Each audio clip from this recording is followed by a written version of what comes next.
नमस्ते, मेरा नाम है विनय आकाश। आप देखना शुरू कर चुके हैं प्रवाह साक्षी का खास कार्यक्रम मोस्ट रिलायबल इन्फॉर्मेशन यानी MRI। 1880-90 के दशक में भारत के सबसे हिंसक विद्रोहों में से एक खालिस्तानी आंदोलन जिसने 21,000 से ज्यादा लोगों की जानें ले ली। लेकिन इसके 3 दशक बाद फिर से पिछले 1 साल से खालिस्तान आंदोलन के जीवित होने की खबरें विभिन्न तरह से सामने आती रही। फिर बीते दिनों सिख फॉर जस्टिस के कनवीर गुरपंत पन्नू ने 29 अप्रैल को खालिस्तान का स्थापना दिवस मनाने की घोषणा और पटियाला में हिंसक झड़प भी देखने को मिली। पंजाब की शांति को भंग करने के लिए लगातार शरारती तत्व आमदा हैं और देश विरोधी ताकत द्वारा पिछले कुछ महीने के दौरान लगातार इस तरह की घटनाएं सामने आ रही हैं। ताजा मामला खालिस्तान के एक अलगाववादी नेता द्वारा पंजाब पुलिस और प्रशासन को घुटनों पर ला देने का सामने आया है। उग्रवाद और आतंकवाद विरोधी अभियान के इतिहास के त्रस्त राज्य वर्तमान में अपने सबसे बुरे दौर से गुजर रहा है। लेकिन अहम सवाल है कि पंजाब के मुख्यमंत्री भगवंत मान कहाँ है जब उनके राज्य को उनकी सबसे ज्यादा जरूरत है। तलवारों के साथ प्रदर्शन, थाने पर किया कब्जा। खालिस्तानी नेता अमृतपाल सिंह के सैकड़ों समर्थकों ने अपहरण के एक मामले में गिरफ्तार किए गए अपने सहयोगी को छुड़ाने के लिए अजनाला में एक पुलिस स्टेशन पर धावा बोल दिया। अमृतपाल सिंह अभिनेता कार्यकर्ता दीप सिद्धू द्वारा गठित संगठन वारिस पंजाब डे का प्रमुख है। अमृतसर में अजनाला पुलिस स्टेशन के बाहर लगे पुलिस बैरिकेड्स को तोड़ते हुए तलवारों और बंदूकों से लैस सैकड़ों लोगों के बीच पुलिस बेबस नजर आ रही थी। पथराव में 6 पुलिसकर्मी घायल हो गए। एक पखवाड़े में पुलिस पर यह दूसरा हमला है। 8 फरवरी को सिख कैदियों की रिहाई की मांग कर रहे सशस्त्र प्रदर्शनकारियों के उग्र होने के बाद 33 पुलिसकर्मी घायल हो गए और दर्जनों पुलिस वाहन क्षतिग्रस्त हो गए थे। खालिस्तानी तत्वों ने कुछ हथियार और गोला बारूद भी छीन लिया और पुलिसकर्मियों को मारने की कोशिश की। हमलावरों में कट्टरपंथी नाबालिग लड़के भी शामिल थे। हवा में खालिस्तानी समर्थक नारे गूंज रहे। दोनों में से किसी भी घटना में पुलिस ने वाटर कैनन के अलावा बल प्रयोग करने की हिम्मत नहीं दिखा सकी। पुलिस को खालिस्तानी समर्थक भीड़ के खिलाफ बल प्रयोग करने के लिए राजनीतिक नेतृत्व से कोई आदेश भी नहीं मिला। खालिस्तानियों द्वारा खुली चुनौती दिए जाने के बावजूद प्रशासन ने उन्हें गिरफ्तार करने का साहस नहीं किया। खालिस्तान की भावना को कोई दबा नहीं सकता। खालिस्तान समर्थक अमृतपाल सिंह खुद को जर्नैल सिंह भिंडरावाला 2.0 के रूप में फिर से ब्रांड करने की कोशिश कर रहा है। अमृतपाल सिंह ने दोहराया है कि खालिस्तान की भावना बनी रहेगी और कोई इसे दबा नहीं सकता। एक वीडियो में अमृतसर के SSP को धमकी देता नजर आया कि आपके बच्चे ड्रग्स में हैं, हम आपका काम कर रहे हैं और आप लोग हमें धमकी दे रहे हैं। मैं यहाँ थाने आया हूँ, मुझे गिरफ्तार करो।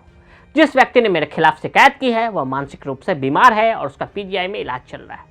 अमृतपाल सिंह ने कहा कि वो आपके साथ बैठकर प्रेस कॉन्फ्रेंस कर रहा है। क्या इसे यह नहीं पता चलता कि इसके पीछे राजनीतिक मंशा है? पुलिस अमृतपाल सिंह द्वारा प्रस्तुत सबूतों के आधार पर तूफान सिंह को रिहा करने के लिए तैयार हो गई। पंजाब में चरमपंथ का इतिहास। पंजाब के मांझा क्षेत्र में दमदमी टकसाल से उग्रवाद का सबसे बड़ा चेहरा भिंडरावाला, जिसने 15 दिसंबर 1983 को अपने साथियों के साथ स्वर्ण मंदिर के अकाल तख्त पर कब्जा कर लिया था। अकाल तख्त का मतलब एक ऐसा सिंहासन जो अनंत काल के लिए बना हो। अकाल तख्त से ही भिंडरावाला ने इंदिरा गांधी को चेतावनी दी और कहा कि हम तो माचिस की तीली की तरह ये लकड़ी से बनी है और ठंडी है, लेकिन उसे जलाएंगे तो लपटें निकलेंगी। 1 जून 1984 को पंजाब को सेना के हवाले कर दिया गया। फौज के विजेता टैंकों ने मंदिर की बाहरी दीवार तोड़कर ताबड़तोड़ बमबारी की, जिससे आतंकियों को काफी नुकसान हुआ। इस अंतिम हमले में सुबेग सिंह, अमरीक सिंह और भिंडरावाला मारे गए। भिंडरावाला की हत्या के महीनों बाद तत्कालीन प्रधानमंत्री इंदिरा गांधी की हत्या ऑपरेशन ब्लू स्टार से जुड़े प्रतिशोधी हमले में कर दी गई थी। पंजाब उग्रवाद आंदोलन में अपनी कई पीढ़ियों को गंवा चुका है। ऐसे में अशांत राज्य में अलगाववाद की चिंगारियों को हवा देना चिंता का विषय है। इसमें मुख्यमंत्री के सक्रिय भागीदारी और प्रतिबद्धता की जरूरत है, लेकिन मुख्यमंत्री भगवंत मान कार्रवाई में गायब नजर आ रहे हैं। खालिस्तान आंदोलन फिर से उठ रहा है। गृह मंत्रालय की वार्षिक रिपोर्ट 2019-20 में गैर कानूनी गतिविधियों रोकथाम अधिनियम 1967 के तहत सिख फॉर जस्टिस को गैर कानूनी संघ के रूप में घोषित करने के अलावा खालिस्तान आंदोलन का कोई उल्लेख नहीं मिला। 1 जुलाई 2020 को 9 खालिस्तानियों को औपचारिक रूप से अगस्त 2019 में संशोधित UAPA अधिनियम के तहत आतंकवाद के रूप में नामित किया गया था। ऐसे में लगातार खालिस्तानी संगठन की सक्रियता से राज्य में खालिस्तान आंदोलन का एक बार फिर से सिर उठाने लगा है।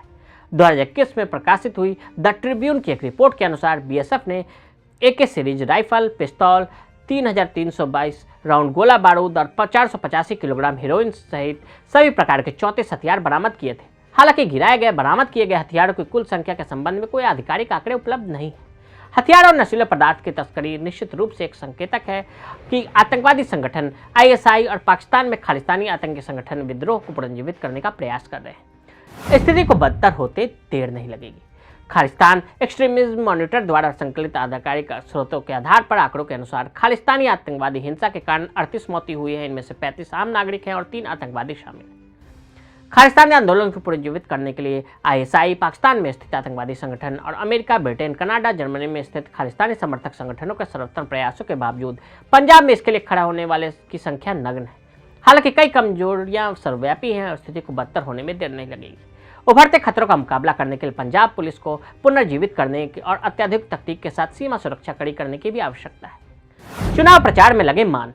इन तमाम चिंताजनक संकेतों और परेशान करने वाले तथ्यों के बीच जाहिर तौर पर बड़ा सवाल यह है कि पंजाब के मुख्यमंत्री भगवंत मान कहां हैं।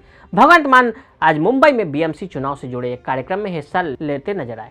वे दिल्ली के मुख्यमंत्री आप संयोजक अरविंद केजरीवाल के साथ मुंबई निकाय चुनाव के लिए प्रचार करने के लिए तैयार है। आम आदमी पार्टी ने भारत में सबसे धनी नागरिक निकाय बीएमसी के चुनाव के लिए अपनी ताकत झोंक दी है। यह 15 साल बाद आप द्वारा दिल्ली नगर निगम का नियंत्रण भाजपा से छीनने के बाद आया है। भगवंत मान आपके राजनीतिक अभियानों के शोपीस रहे हैं। भगवंत मान और अरविंद केजरीवाल ने पिछले साल अप्रैल में मंडी में एक विशाल रैली और रोड शो किया था। आपके हिमाचल प्रदेश चुनाव अभियान की शुरुआत की थी। भगवंत मान मुंबई में बीएमसी चुनाव से जुड़े कार्यक्रम में हिस्सा ले रहे हैं। वह दिल्ली के मुख्यमंत्री और आप संयोजक अरविंद केजरीवाल के साथ मुंबई निकाय चुनाव के लिए प्रचार कर रहे हैं। गुजरात में अहमदाबाद से कच्छ तक रैलियों के साथ अपने प्रचार अभियान के बाद भगवंत मान को पंजाब में विपक्ष द्वारा अनुपस्थित मुख्यमंत्री करार दिया गया था। क्या पंजाब की अनदेखी कर रहे हैं मान? पंजाब में विपक्ष के नेता और कांग्रेस नेता प्रताप बाजवा ने पिछले साल नवंबर में शिकायत की थी कि भगवंत मान के चुनाव प्रचार के दौरान पंजाब में कानून व्यवस्था चरमरा गई। इससे पहले इस साल जनवरी में भारतीय राष्ट्र समिति बीआरएस के नेता के चंद्रशेखर राव द्वारा आयोजित विपक्षी रैली में भाग लेने वाले 3 मुख्यमंत्रियों में से भगवंत मान ही एकमात्र अतिथि थे। अन्य 2 दिल्ली के मुख्यमंत्री अरविंद केजरीवाल और उनके केरल समकक्ष पिनराई विजयन थे। दरअसल इस सप्ताह की शुरुआत में खालिस्तानी नेता अमृतपाल सिंह द्वारा दी जा रही धमकियों के बारे में पूछे जाने पर भगवंत मान ने मोहल्ला क्लिनिक सहित आपके नेतृत्व वाली पंजाब सरकार की उपलब्धियों के बारे में बात करके मुद्दे को भटकाने की कोशिश की। तो आज हमने आपको खालिस्तान के उदय की हाट के बारे में बताया। आज के लिए दी इजाजत। ऐसी रिपोर्ट्स को देखने के लिए प्रभा साक्षी के साथ लगातार बने रहें। वीडियो को देखने के लिए फेसबुक और ट्विटर पर फॉलो करें। यूट्यूब पर प्रभा साक्षी को सब्सक्राइब करें।